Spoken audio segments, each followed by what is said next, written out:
साहित्यकारों की जिंदगी में एक ऐसा वक्त भी जरूर आता है जब प्रशंसकों की तरफ से उन्हें ढेरों पत्र प्राप्त होते हैं और वो खुशी से झूम उठते हैं।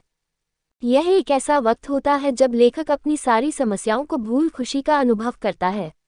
वो पत्रों के सागर में डूब जाता है और लहरों के साथ कल्पना के एक नए शिखर पर पहुंच जाता है। उस पल मैं भी कुछ हूँ, यह महत्व महसूस होता है।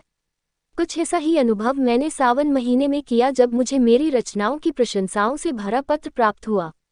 इस पत्र में दिल खोलकर मेरी कृतियों की तारीफें की गई थी। पत्र भेजने वाले खुद एक उत्तम कवि थे। उनकी कविताएं अक्सर पत्रिकाओं में छपती थीं। मैं उनका ये पत्र पढ़कर फूला नहीं समा रहा था। मैं खुशी के मारे उसी वक्त उस पत्र का जवाब लिखने बैठ गया था। उस उत्साह में मैंने जो कुछ भी पत्र में लिखा इस समय वो याद नहीं है। हाँ, इतना याद है कि उस पत्र में शुरू से अंत तक प्रेम भरे मीठे शब्द लिखे थे।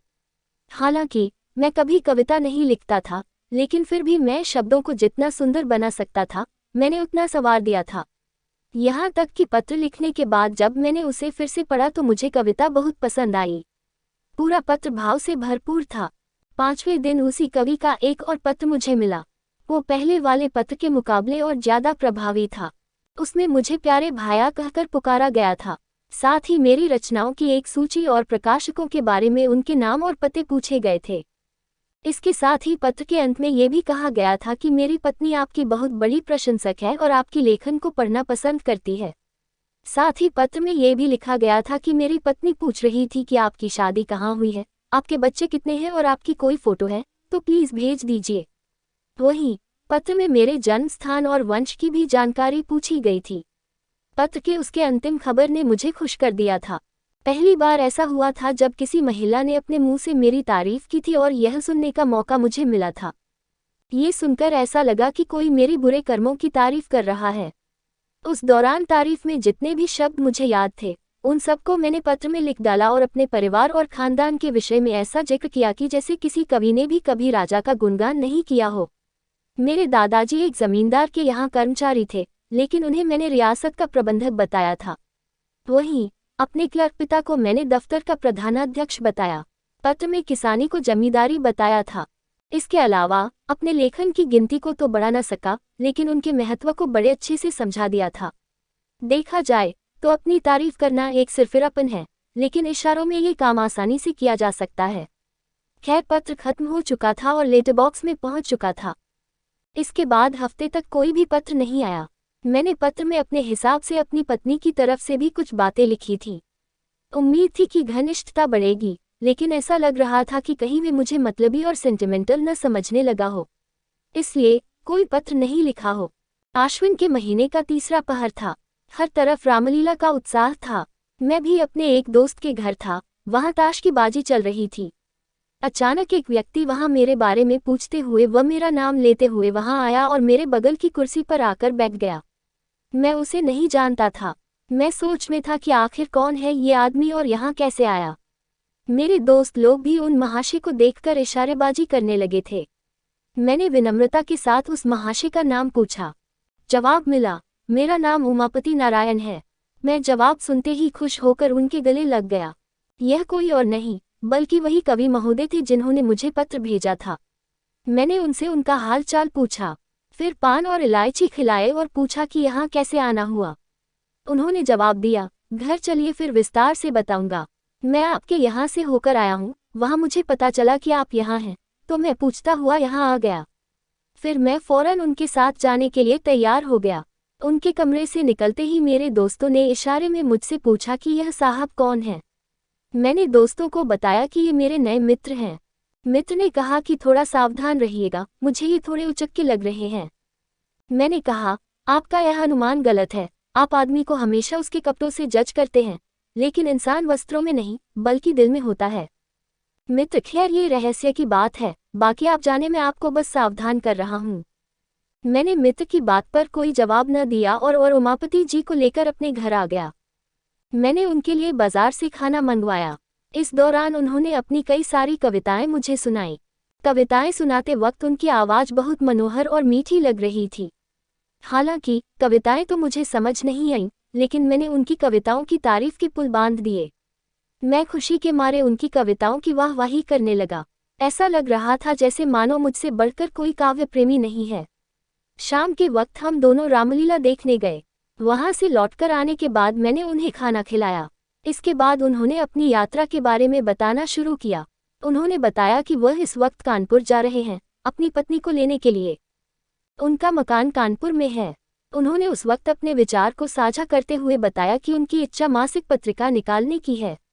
उन्होंने बताया कि प्रकाशक कविताओं के लिए 1000 रुपये देते हैं, लेकिन उनकी इच्छा है कि वे कविताओं को पत्रिका में क्रमशः निकालें, फिर अपने ही पैसों से पुस्तकाकार प्रिंट करवाएं।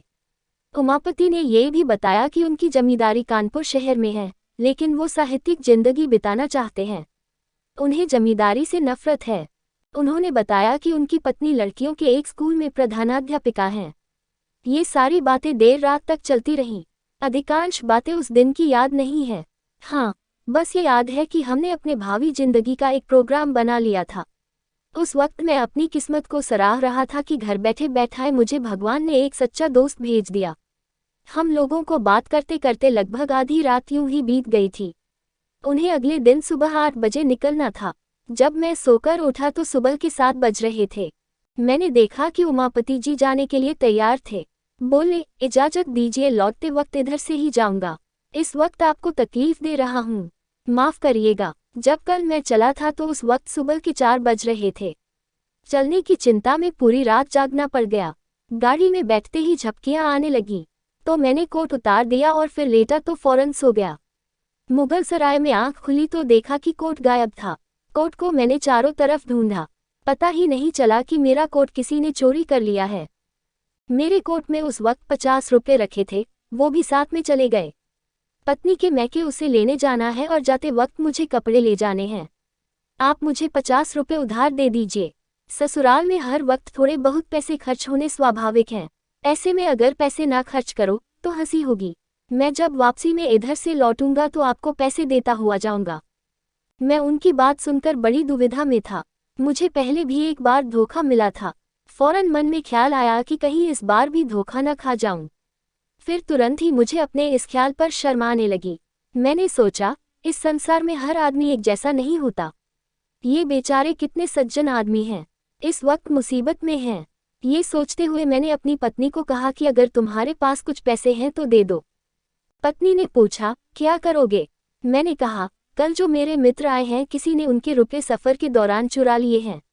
उन्हें ससुराल अपनी पत्नी को लेने जाना है। लौटते वक्त वो पैसे दे देंगे। मेरी बातों को सुनकर पत्नी ने मजाक करते हुए कहा कि तुम्हारे जितने भी दोस्त आते हैं सब तुम्हें धोखा देने ही आते हैं। मेरे पास कुछ पैसे नहीं हैं। फिर मैंने थोड़ा अपनी पत्नी को मनाते हुए कहा कि अगर पैसे हैं तो दे दो ना, बेचारे तैयार होकर खड़े हैं, उनकी गाड़ी छूट जाएगी। पत्नी ने कहा, बोल दो जाकर कि इस वक्त घर में कोई पैसे नहीं हैं। मैंने कहा, ये कहना इतना आसान बिल्कुल नहीं है। इसका मतलब यह है कि मैं दरिद्र होने के साथ साथ अच्छा दोस्त भी नहीं हूँ। क्या मेरे पास 50 रुपये का भी इंतजाम नहीं हो सकता? उमापति जी को इस पर कभी भी यकीन नहीं होगा कि मेरे पास इतने पैसे भी नहीं हैं। इससे तो ये सही है कि उनसे मैं सीधे सीधे कह दूं कि हमें आप पर बिल्कुल भी यकीन नहीं है। मेरी बातें सुनकर पत्नी ने झुंझलाकर बक्से की चाबी मेरे सामने फेंकते हुए कहा कि तुम जितनी आसानी से बहस कर लेते हो, अगर उतनी आसानी से आदमी परखना जानते तो अभी तक इंसान बन गए होते। जाओ और दे दो ये रुपये। इन रुपयों को उधार समझकर मत दो, ये समझना कि इन रुपयों को पानी में फेंक दिया।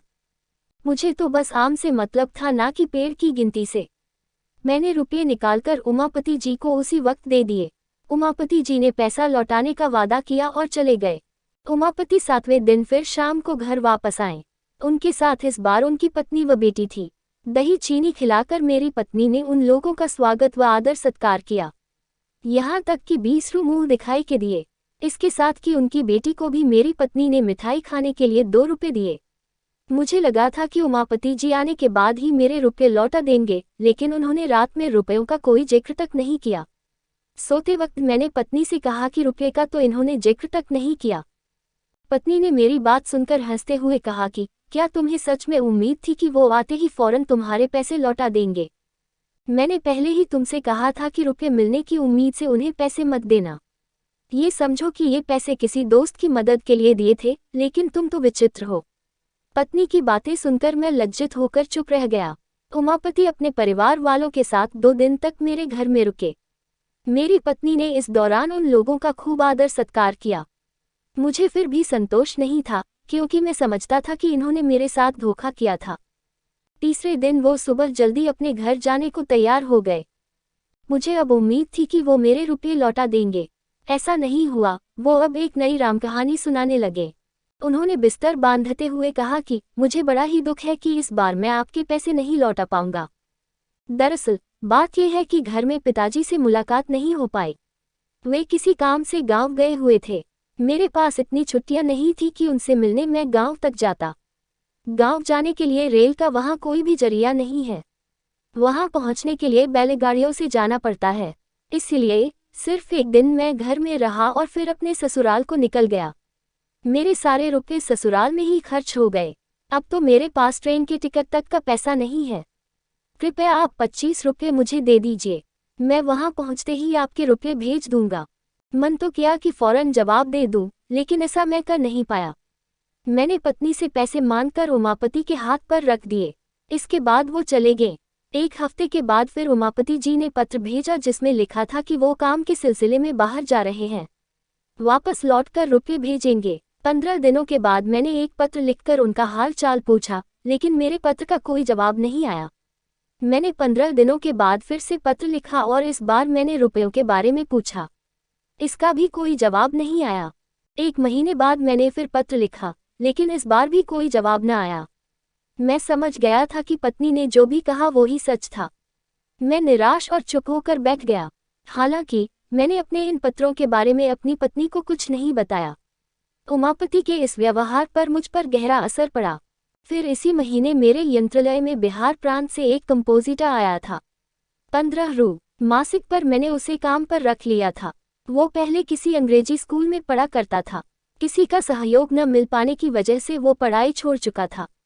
उसके घरवालों ने उसकी मदद करने से मना कर दिया था। मजबूर होकर उसे यह नौकरी करनी पड़ी। उसकी उम्र वही कोई 17 से 18 साल रही होगी। उसका गंभीर स्वभाव था और उसके बातचीत करने का तरीका भी अच्छा था। यहाँ आने की तीसरे ही दिन उसे बुखार आ गया। कुछ दिनों के बाद भी जब बुखार नहीं गया तो उसे अपने घर की याद सताने लगी। उसने मुझसे कहा कि वह बीमार है, उसे कुछ रुपए मिल जाए तो वह घर चला जाएगा, फिर वह वहां पहुंचकर पैसों का इंतजाम करके मुझे भेज देगा। वह सच में बहुत बीमार था, लेकिन मैं पहले से ही पैसों के मामले में धोखा खाकर बैठा हुआ था, इसलिए मैंने उसे मना कर दिया। मेरी बातें सुनकर वो रोने लगा और मुझसे मदद की विनती करने लगा, लेकिन धोखे की चोट खाए बैठा मैं उसकी बातों को नजरअंदाज कर गया। दुविधा भरी स्थिति में उसने फिर आकाश को देखा और वहां से चला गया। मुझे अंदर ही अंदर बुरा लगा, लेकिन जो मैंने निर्णय लिया था मैं उसी पर अड़ा रहा। मैंने मन में इस बात पर विचार करके संतोष कर लिया कि मैं कहाँ का ऐसा धनी हूँ जो पैसे बहाता रहूं। वो लड़का मेरे पास से आंखों में आंसू लेकर गया था तब कार्यालय के एक क्लर्क जिनका नाम पृथ्वीनाथ था, उन्होंने उसकी मदद कर दी। उन्होंने उसकी पूरी कहानी सुनकर उसे 15 रुपये दे दिए थे। जब मुझे इसकी जानकारी हुई तो मानो मेरे मन से कोई बोझ उतर गया हो। चलो अब वो बेचारा अच्छे से घर तो पहुंच ही जाएगा, ये सोचकर ही मुझे मुफ्त में ही संतोष मिल गया। लेकिन कुछ अपने किए पर भी मुझे शर्म आई। मैं बड़े बड़े उपदेश दिया करता था, लेकिन आज अपनी ही जुबान से मुकर गया। 5वें दिन पैसे आ गए। मेरी आंखें खोल देने वाली यही यातना मुझे शायद ही कभी मिली थी। खैर, इस बारे में मैंने अपनी पत्नी को कुछ नहीं बताया था, वरना मेरा घर में मुश्किल हो जाता। पूर्वकथित वृत्तांत को लिखकर मैंने पत्रिका में भेजवा दिया। मेरा मकसद बस इतना था कि मैं लोगों को धोखेबाजी के इस कुपरिणाम का संदेश दूं। मुझे सपने में भी उम्मीद नहीं थी कि इसका मुझे कोई सीधा फल मिलेगा। फिर चौथे दिन 5 रुपये का मनी ऑर्डर मेरे पास पहुंचा। मैं उसे देखकर इतना खुश हुआ कि मेरी खुशी की कोई सीमा नहीं थी। मनी ऑर्डर भेजने वाला कोई और नहीं बल्कि वही महोदय थे, उमापति। भेजे गए कूपन पर सिर्फ क्षमा शब्द लिखा था। मैंने वो पैसे ले जाकर अपनी पत्नी को दे दिए और वो कूपन दिखाया। पत्नी ने बड़े ही अनमने तरीके से मुझसे कहा कि इसे ले जाकर अपनी अलमारी में रख लो। तुम ऐसे लोभी किस्म के इंसान हो, मुझे नहीं मालूम था। कुछ पैसों के लिए इस तरह किसी के पीछे पड़ जाना अच्छी बात नहीं है। जब पढ़ा लिखा और विनयशील इंसान अपने वादे को पूरा न करे तो समझना चाहिए वो मजबूर है। विवश हुए इंसान को इस तरह बेइज्जत करना सही नहीं है। मैं इन पैसों को तब तक नहीं रखूंगी जब तक कि उमापति जी का कोई संदेश या पत्र नहीं आ जाता जिसमें उनके रुपए भेजने की देरी का कारण लिखा हो। हालांकि उस वक्त मैं ऐसी महान बातें सुनने के लिए बिल्कुल भी तैयार नहीं था। डूबे हुए रुपए मिल गए, मैं उसी खुशी से फूले नहीं समा रहा था।